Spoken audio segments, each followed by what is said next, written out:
to today's lesson. My name is Okata Ugoshi Pamela. Welcome to my today's lesson. So in my today's lesson is more of demonstrating and illustrating.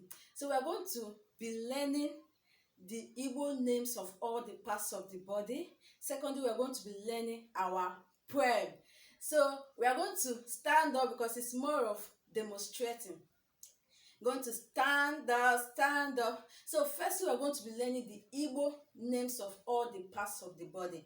So we are going to start with isi, ntutu isi, nku anya, anya, mkpụrụ anya, nkupe anya, imi, ntị, ọnụ, igbugbere ọnụ, eze, ire, onu, agwa.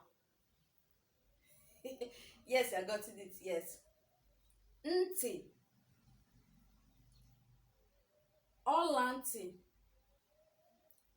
ubu aka, aka, ala aka, akpa aka, akpa aka, mkpịsị aka. Mkpịsị aka dị iri, otu, abụọ, atọ, anọ, ise, isii, asaa, asatọ, itoolu, iri. Mkpịsị aka dị iri. Ọbụ aka, obi, mkpụrụ obi, ihu, ahụ, afọ, n'ime afọ, eriri afọ, ukwu,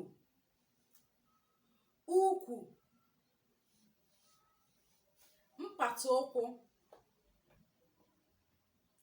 ikpere, ụkwụ, ọbụ ụkwụ,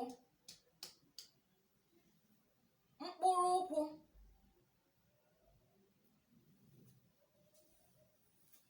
okay,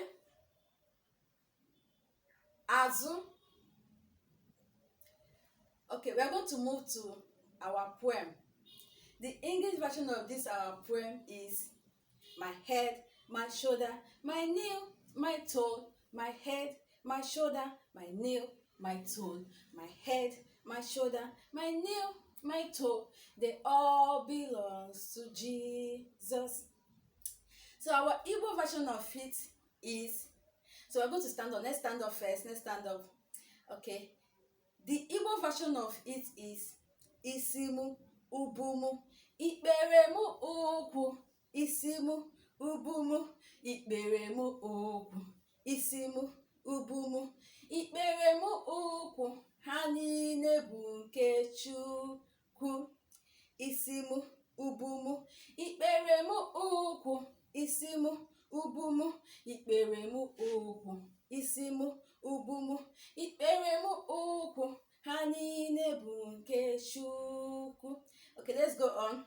Ntutu isi mụ, nku anya mụ, kupe anya mụ, anya mụ, imi mụ, ọnụ mụ, ikpere mụ ukwu, aka mụ, ụkwụ mụ, ikpere mụ ukwu, obi mụ, mkpụrụ obi mụ, ikpere mụ ukwu, ha niile bụ nke Chukwu.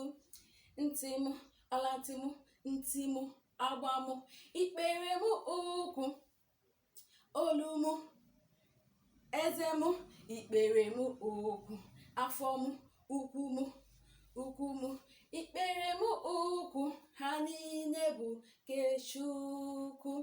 Patụpụ mụ, azụ mụ, ikpere mụ ukwu, alaka mụ, akpaka mụ, ikpere mụ ukwu, olu mụ, obi mụ, ikpere mụ ukwu, ha niile bụ nke Chukwu. Again, isi mụ, ubu mụ, ikpere mụ ukwu, isi mụ, ubu mụ, ikpere mụ ukwu, isi mụ, ubu mụ, ikpere mụ ukwu, ha niile bụ nke Chukwu.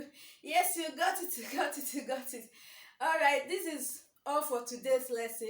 In our next lesson, we are going to be learning parts of the body in Igbo language in another dimension. Till then, see you and stay safe. Subscribe to our channel for you to enjoy our teachings. And don't forget our poem, Isimu Ubumu Ikperemu Ukwu. Isimu Ubumu Ikperemu Ukwu. Isimu Ubumu Ikperemu Ukwu. Ha niile bụ nke Chukwu. Bye bye. Stay safe and see you next class. Bye bye bye bye.